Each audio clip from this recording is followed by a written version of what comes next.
So you'll hear more as we're moving forward here today, because we really want you to leave this gathering with a very strong sense of what is your mix of vibration. In other words, if you were going to a meeting, as you so often do, you want to ask yourself, what am I bringing to the table? Am I bringing clarity to this meeting?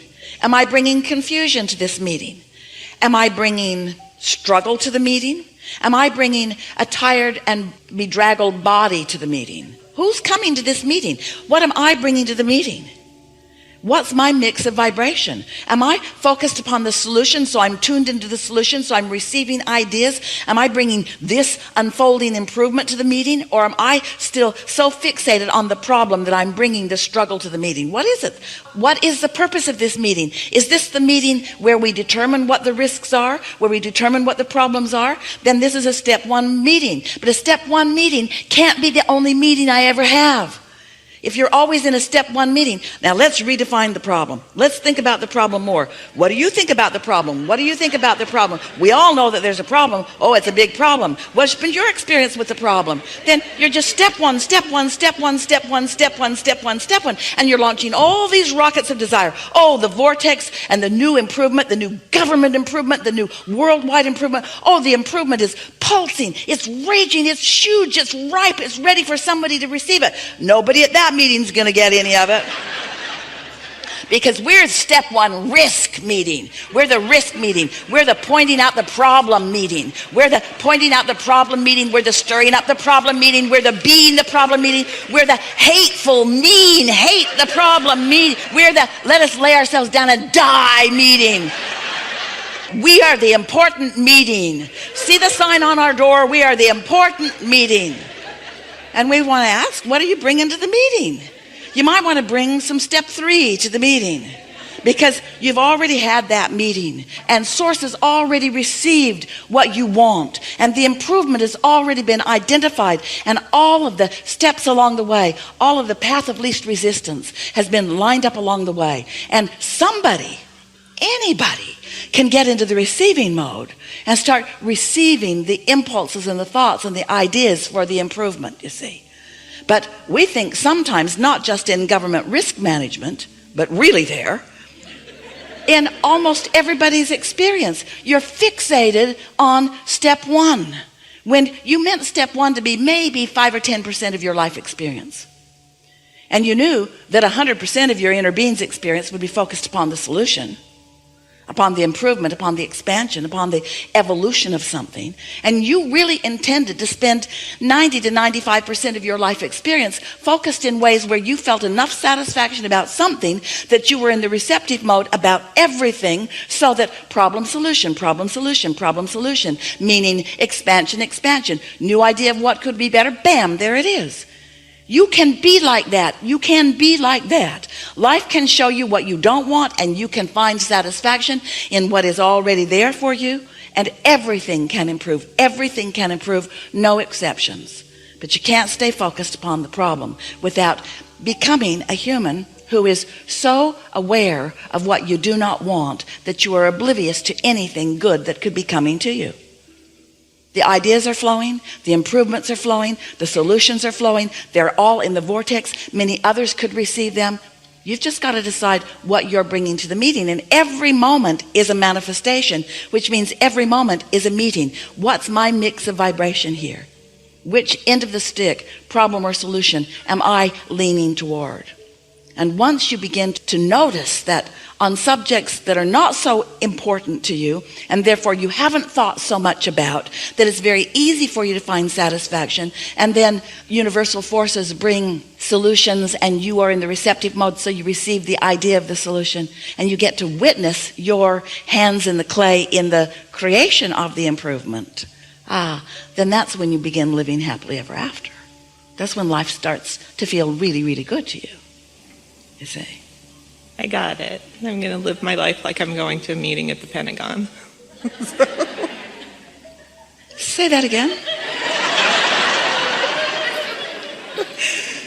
I'm just going to live my life like I'm in a continual meeting where there's a lot of people listening and the universe is listening, right? Yeah. Just remember that you're in that meeting and your inner being's in that meeting. And your inner being knows everything that that meeting wants, even though that meeting is nowhere near the solution. But there is a much bigger meeting going on. So go to that meeting for a little bit, but then put yourself in a vibrational place where you can join this meeting. Listen at the door. Listen at the door. Listen at the door. And what's your password? Happy. Solution. Life is good. I really like this. I really like that. I really like that. I really like that. I really like that. I really like that. I really like that. Oh, that's beautiful. Oh, that tastes so good. Oh, that feels so good. Oh, that is so beautiful. I really like that. I really like that. I really like that. I really like that. I really like that. I really like that. I really like that. I really like that. I really like that. I really like that. Oh, I really, really, really like that. I like that. I like that. I like that. And so you're listening at the door, and then an idea comes to you.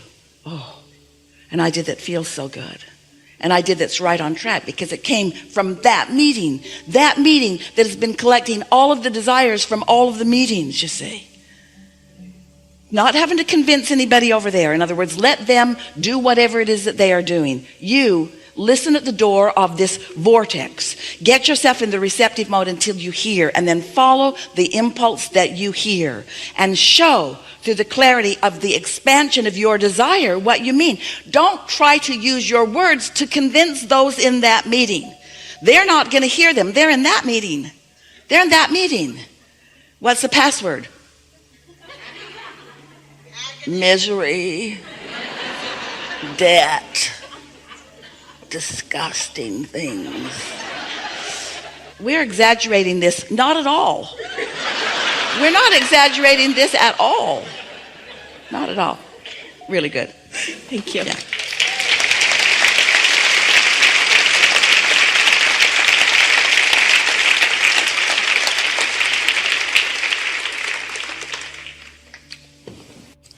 I'm mostly here to acknowledge you, to acknowledge the work, and to say thank you.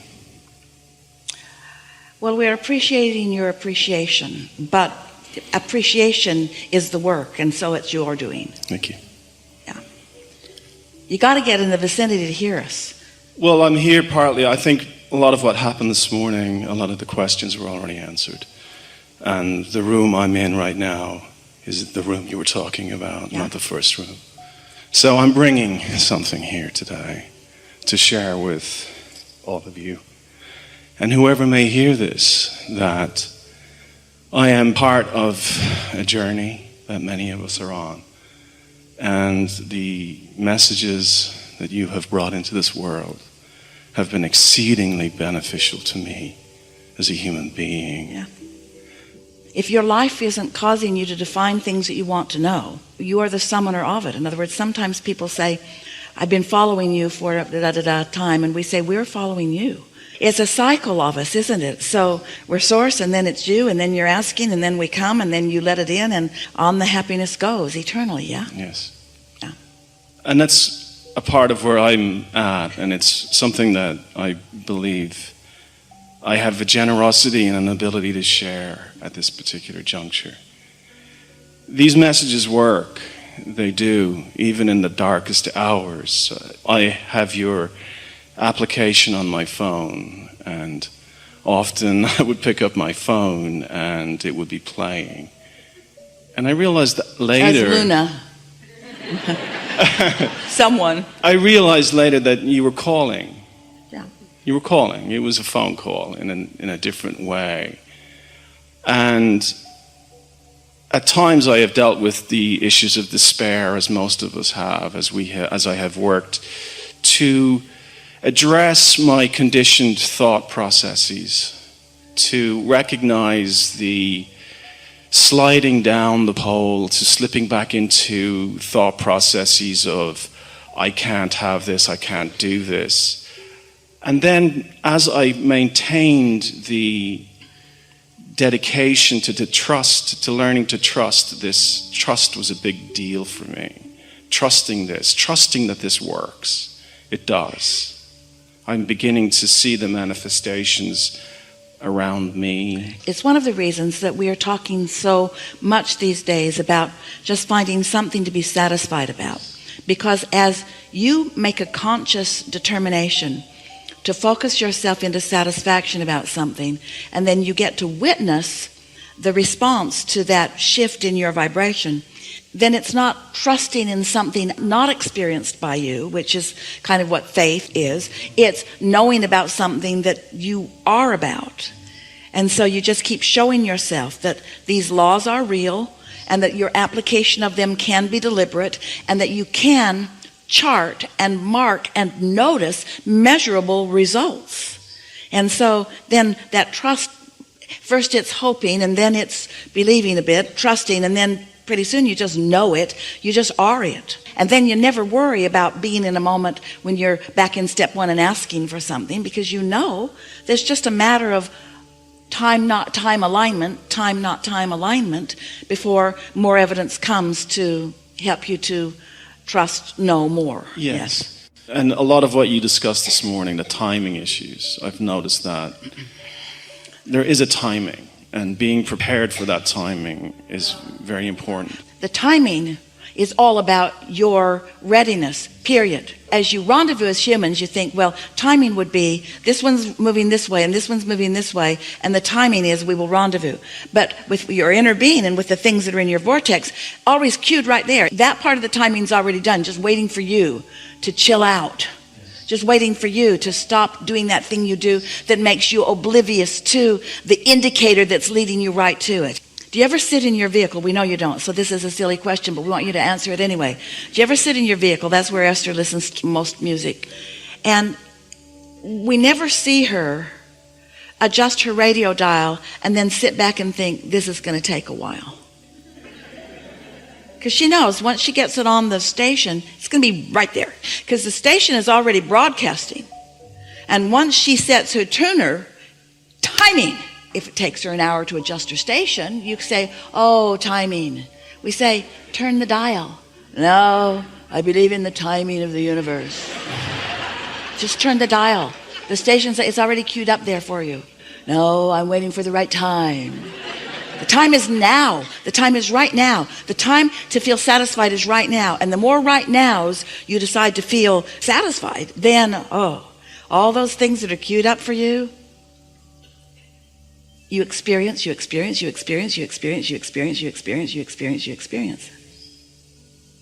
And that's been part of the journey for me.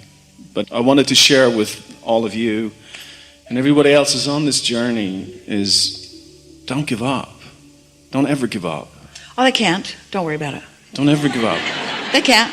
They can't. You see, their desires will not go away. And their inner being's awareness of their desires will not go away either. We're going to keep calling, because even though we are aware of where you are in relationship, we never stop broadcasting, and so you can't give up. You can't get it wrong and you never get it done, and the reason you can't get it wrong is because it's never done. Now, you could hold yourself apart from it and then croak, but then you'll be back, and then you'll be back, and then. We just don't think you should have to croak to figure out how to tune in. Yeah. So what you are saying is sometimes when you're discouraged, you feel like giving up. But then a wonderful thing happens. You have to sleep. And when you sleep, momentum stops. And when you wake up, your vibration's in a different place. And your inner being never stops calling. And. That's been my experience. I'm a musician. And one of the other people who were up here earlier was, talking about acting. And so being drawn to music has been a large part of who I am as a human being, as a physical being, and also as an existential being, a larger being than that. And it's, I listened to something that you said recently, and it was the idea of satisfaction. And it was like a light bulb went off. Yeah. I've heard satisfaction a number of times, but this particular moment, the light went on in the room. And I couldn't have gotten better guidance at that moment, and still to this day. So thank you. Yeah. Well, there again, timing, your point of attraction, because we've been saying stuff like that for a really long time. Really good.